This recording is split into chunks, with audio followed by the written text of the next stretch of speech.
How Anti-Westernism Institutionalized in Turkey After July 15 by Bahadır Gülle.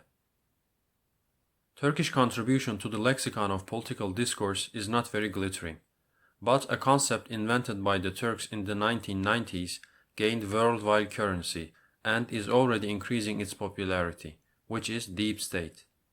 Leaving aside its conspiracy theory implications, the term refers to a powerful bureaucratic elite that can keep the elected government within certain boundaries. Established on the legacy of a very centralized Ottoman bureaucracy and a weak civil society, the Turkish state did not hesitate to chasten any social or political movement demanding too much independence. Some historians even trace back the roots of the Turkish state's practices to the Eastern Roman Empire, where the state never felt the deficiency of sharing its power with any feudal authority and later coalesced with the church into one and controlled every aspect of life.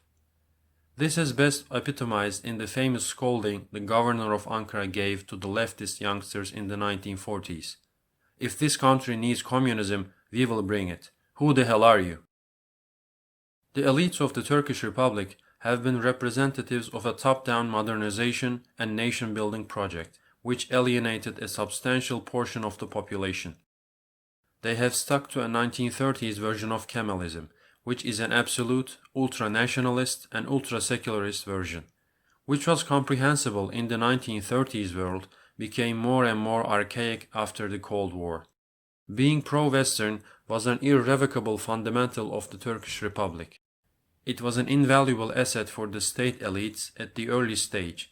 It provided international legitimacy and the support of the West, and certainly provided security against the Soviet Empire.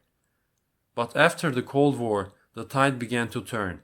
Integration with the West would lead to increasing internal demands for freedom and change, which inevitably would result in the erosion of their power. The state elites, who decided to leave Turkey's 2 centuries-old perspective of being a part of the West for the sake of maintaining their ultra-nationalist and ultra-secularist ideological hegemony, especially the ones in the security establishment, would later assume the title Eurasianists. When Erdoğan came to power in 2002, he was weak against the Eurasianists, and it was a grueling task for a religious party to find competent and reliable bureaucrats with enough experience for important ministerial and advisory posts. Erdoğan's chronic shortcoming is that he has not many followers among well-educated youth, and by extension, he could not find enough supporters to place in the state institutions. Therefore, he could not establish full control over the state. But AKP made an auspicious start. The so-called Gülenists, who are members of a religious social movement inspired by the ideas of the charismatic preacher Fethullah Gülen, were eager to support the reforms that would transform the uncompromising ideological character of the state. The rapprochement between Erdoğan and Gülenists resulted in remarkable economic success and democratization reforms in AKP's first term between 2002 and 2007. AKP had begun its second term in 2007 with a landslide 47% popular victory and felt secure enough to target the Eurasianists. A series of legal cases, Ergenekon and Balyoz being the most known ones, neutralized the influence of the Eurasianists.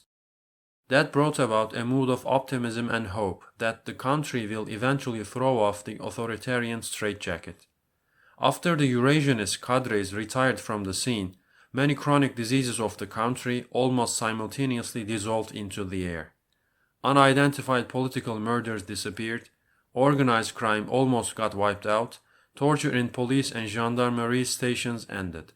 The state seemed to comply with the rule of law. But the sad thing is that chronic diseases cannot be prevented by vaccines or cured by medication. They require a change in lifestyle to be avoided. Extensive structural reforms were needed to consolidate democracy and the rule of law. Weakening the deep state only removed the obstacles for implementing such reforms. But it also removed Erdoğan's limits in exercising power. Rather than consolidating democracy, Erdoğan started to consolidate his own power. The 2 sides were aware that they needed each other to topple Eurasianists, but they did not share the same vision. When the gloves came off in 2013 with a series of investigations on corruption against Erdoğan's inner circle and even his family, Erdoğan instantaneously allied with his previous archenemy, the Eurasianists, to topple the Gülenists. Gülenists had proved to be very effective with political backup, but they were not influential at the higher ranks, and when the state hierarchy and the political force turned against them, they collapsed. Erdoğan's challenge to the ideological hegemony of Kemalism ended up with his alliance with the ultra-nationalist Kemalists in the state and with his submission to Turkish nationalism. Erdoğan couldn't devise an ideology for creating a permanent social base in the society. Unlike the Muslim Brotherhood in Egypt, the ideological aspect of the Islamist movement in Turkey is very shallow and cannot compete with Kemalism or Turkish nationalism. Erdoğan had the luxury of challenging the representatives of the hegemonic ideology without challenging their ideology when he championed public's demand for democracy and freedom in his early terms. But he couldn't apprehend that he must support his cult of personality with devising and spreading an ideology when he has started to become authoritarian and set out to transform the state and the society. Well described by Robert Cox, hegemony is like a pillow. It absorbs blows, and sooner or later the would-be assailant will find it comfortable to rest upon.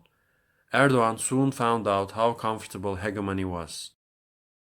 On July 15, 2016, a coup attempt took place in Turkey.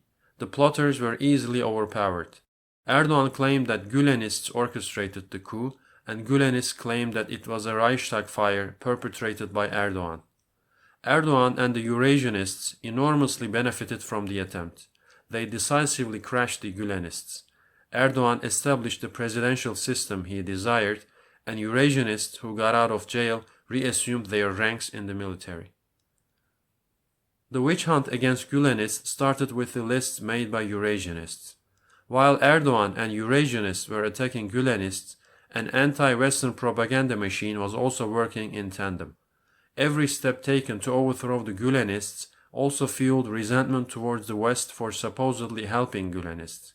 A closer look at the numbers shows that it is impossible for the majority of the purged people to be Gülenists, considering that it is highly improbable that a religious group could attain these rates in the state apparatus.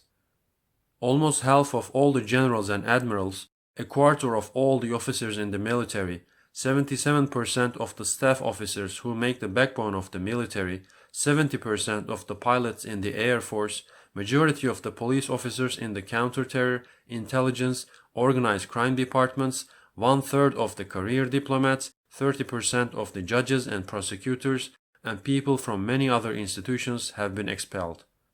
After a while, having a good command of English became a satisfactory criterion for being on the list.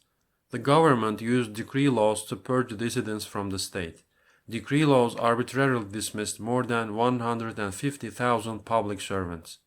Erdoğan and Eurasianists carried out a well-coordinated attack against any person suspected to have a pro-Western mindset. It wouldn't be an exaggeration to say that anti-Westernism in Turkey has been institutionalized by the Eurasianist Islamist alliance in the last 6 years through controlling media, politicizing education, and using judicial procedures as instruments of oppression. Defending good relations with the US or the EU became almost equal to treason in Turkey. It is tempting to hope that Erdoğan era is an interregnum in Turkey's long march towards the West, and the country will rotate back to the path of democracy and the rule of law. But Turkish Westernization is pioneered, carried out, and mostly imposed by the state. Without any cadres in the state who has any such motivation, it is unrealistic to expect any shift in Turkey's new direction.